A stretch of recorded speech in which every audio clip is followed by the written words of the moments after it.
There's an awesome new mod for Grand Theft Auto 5 that just came out. It's the Vice City Remaster mod by LunchX Bulls. Hey folks, it's Falcon, come along with me, let's have a look at this bad boy and just see exactly what we're dealing with this very cool trip back to the 1980s. And it's pretty much exactly what it sounds like. It's Vice City from Grand Theft Auto Vice City, ported and remade in GTA 5. It's actually specifically a port of a higher res mod that was made for the original Vice City called Vice Cry, which upgraded a lot of the models, and while it was first revealed with some new custom models and HD textures for the old Vice City environments, and also originally as a mod for Vice City, it ballooned into remaking the entire city and then remastering that remake for usage as a functioning DLC for Grand Theft Auto 5.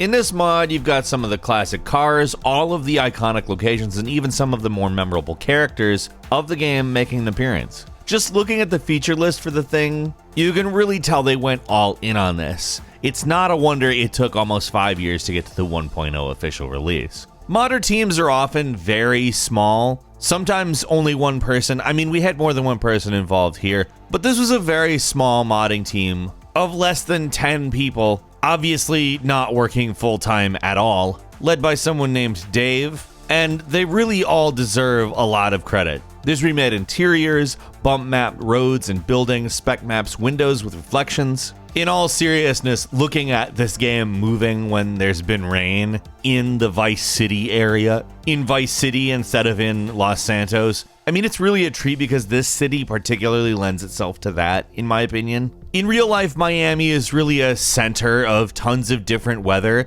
and to see it rendered so beautifully is just really cool. Tons of new models and textures, unique neon models, working pedestrian and car traffic, working traffic lights, car generators, so some of those new cars will appear in the environment, custom population groups, and a bunch of stuff that they want you to find for yourself. Now here's the thing, it is not a complete remaster of Vice City, so it doesn't recreate every mission from that game or anything. That would be, let's say, a tall order for a full AAA team, let alone a single modder, but there are a couple of new custom scenarios that you can play through, so you do have some stuff to do while you're here. But the real joy of this mod is just rolling over and getting nostalgic over some of the iconic locations in this now nearly 18-year-old game. Washington Beach is maybe the most recognizable area, being where Tommy Vercetti begins his violence-filled adventure in Vice City. And just looking around, you can tell they significantly remodeled so much of this area. The amount of detail is just exponential compared to the old game. It's pretty interesting how this mod works. Parts of it are just retextured versions of the old, very low detail versions of the buildings from the original game. And if you drive off the main strip of Washington Beach and have a look at some of the random buildings, it's obvious. I mean, look at those mid-2000s era textures on these buildings. When you're driving past it, it's not so noticeable, but when you stop and smell the roses, you're also smelling some really old textures. That's not a ding or anything, but again, not a AAA development studio making this game, just some people who like Vice City a lot. Still, the little things make everything pop, like the new palm trees and the denser foliage. The water in particular looks very nice, though it is easy to tell that it's just a flat surface rather than the waves you'd get in GTA 5. Like, check it out, here's that construction site you blow up in the original game, obviously and thankfully unexploded in this one, with some pretty nice looking transparent glass surrounding it. And there's another one of your paths, 1102 Washington Street, which looks pretty darn great in this new engine. There's a club with one of the new interiors, which looks, I mean, particularly great. Look at this. Seriously. I mean, considering just how beautiful this handles neon, it's almost a shame that Grand Theft Auto 5 is basically set in a present time, where neon is not really considered the kind of ubiquitous, cool lighting that it was back in the 1980s. It does make you lament the game a bit. Now let's go back to the Washington Beach Hotel entrance, which doesn't look as great, if you notice. Like I said a minute ago, keep in mind a lot of this stuff was directly ported from the original Vice City, which is why some parts of the city look like this. Again, I just want to say it, single person versus entire AAA studio, it's really worth giving the credit. This is still amazing. Even understanding that some of the places that haven't been touched up do actually look a lot better just because the new lighting engine the modern GTA game affords. Like, look how Escobar Airport looks at night. I mean, it's genuinely gorgeous.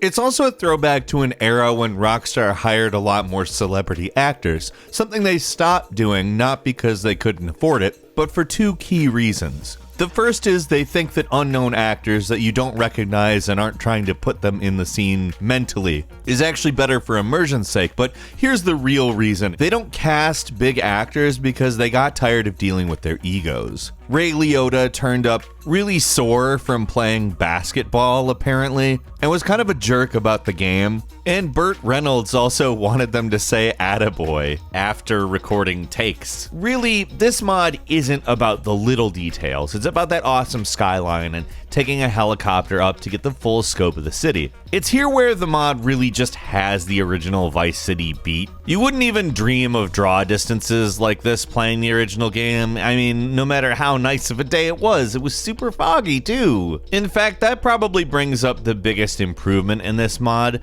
I mean, it really captures that sunny Miami feeling.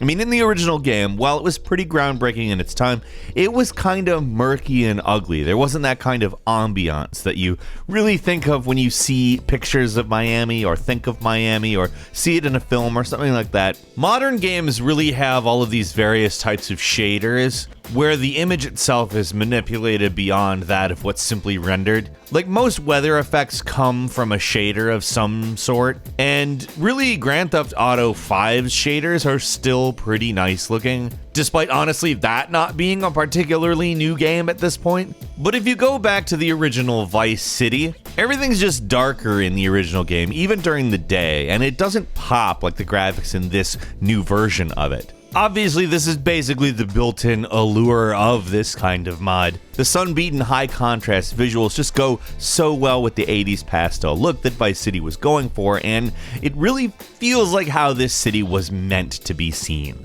I'm sure when people imagined Vice City, they weren't going, well, I want it to look kind of flat due to the technological limitations of this generation of hardware. I have a feeling what popped into their head was more, well, this. I mean, just compare what the original game looks like to this mod. It's a huge jump. Yes, there are some rough edges. What mod on its first official release doesn't have those? And I don't know if I can say it enough times. Modders are not full studios generally, and they do other things in their lives. They have jobs, families, etc. So when people dedicate their time to something like this, it's just because they love it. And let's be super clear, I love it. It's amazing. It's so beautiful and nice to just jump back into this game. The scale and depth of this mod is just super impressive. Like, it's especially noticeable comparing the remodeled cars the modder added. The detail of these things is just great, and it's really cool seeing some of the classic vehicles made to look like how they did in Vice City, rather than the new models they got in GTA 4 and 5. Now, that's not a slight to the car models in either of these games. There's just some degree of nostalgia that comes with this very time period centric look that these cars come with that is actually more nostalgic than even just the game itself. In a lot of ways, the game was a nostalgia trip, or rather kind of a parody of a nostalgia trip. And to see it in this pristine, beautiful, shiny version, ooh, it's so cool to see. You hear that, Rockstar? Vice City for GTA 6. Make it happen. In all seriousness, it does leave the door open for speculation. I mean, that's basically the thing I thought when I saw this. Just like, why isn't this something that official studios do? The logic has to be that at some point their perceived customers are going to receive some version of this. Otherwise, why not? Why not just bring in these people who do these things, pay them? My mind gets to wandering when I got to see all these really cool locations again in a new modern engine with new modern effects. I mean, I really would just love to play this city again. Getting the chance to go through this version of it again with some nicer graphics gives us an obvious opportunity to speculate as to what might come along if they manage to do this in Grand Theft Auto, drumroll please, 6. So I'm just gonna tee you up there's no reason that we shouldn't get that speculation train rolling. So whether you want to talk about some of the very beautiful, very cool remade stuff in this mod, or you want to speculate about what Grand Theft Auto 6 is going to be, leave us a comment, let us know what you think, and if you're not subscribed, now's a great time to do so. We upload brand new videos every day of the week, and the best way to see them first is of course a subscription. So click subscribe, and don't forget to click the notification bell. As always, we thank you very much for watching this video. I'm Falcon, you can follow me on Twitter at FalconTheHero, and we'll see you next time, right here on GameRanks.